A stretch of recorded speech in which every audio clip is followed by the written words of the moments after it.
good evening. I'm Olivia, and you're watching Beastronic World. Good to see you tonight. We delve into the evolving dynamics of drone warfare in Ukraine, where the skies are increasingly crowded with unmanned aerial vehicles from both Ukrainian and Russian forces. Drone activity over Ukraine. The proliferation of drones has led to unexpected situations. Ukrainian operators report instances where they inadvertently intercept live feeds from Russian drones, providing real-time intelligence on enemy positions. Footage of Ukrainian drone operators at work. This phenomenon underscores the sheer volume of drones in the conflict zone. Both sides deploy these devices extensively for reconnaissance, artillery targeting, and direct attacks. Map highlighting Donetsk region. In the Donetsk region, the airspace is so saturated that drones from opposing sides occasionally collide mid-air, highlighting the intensity of aerial operations.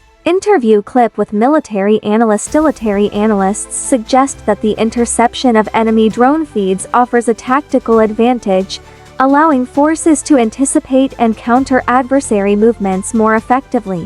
Footage of drone manufacturing and assembly. Widespread use of drones, including commercially available models, has transformed modern warfare, making real-time surveillance and rapid response capabilities more accessible on the battlefield. As the conflict continues, the role of drones is set to expand further, introducing new challenges and opportunities for both Ukrainian and Russian forces. Like, subscribe and share for more updates with your anchor Olivia.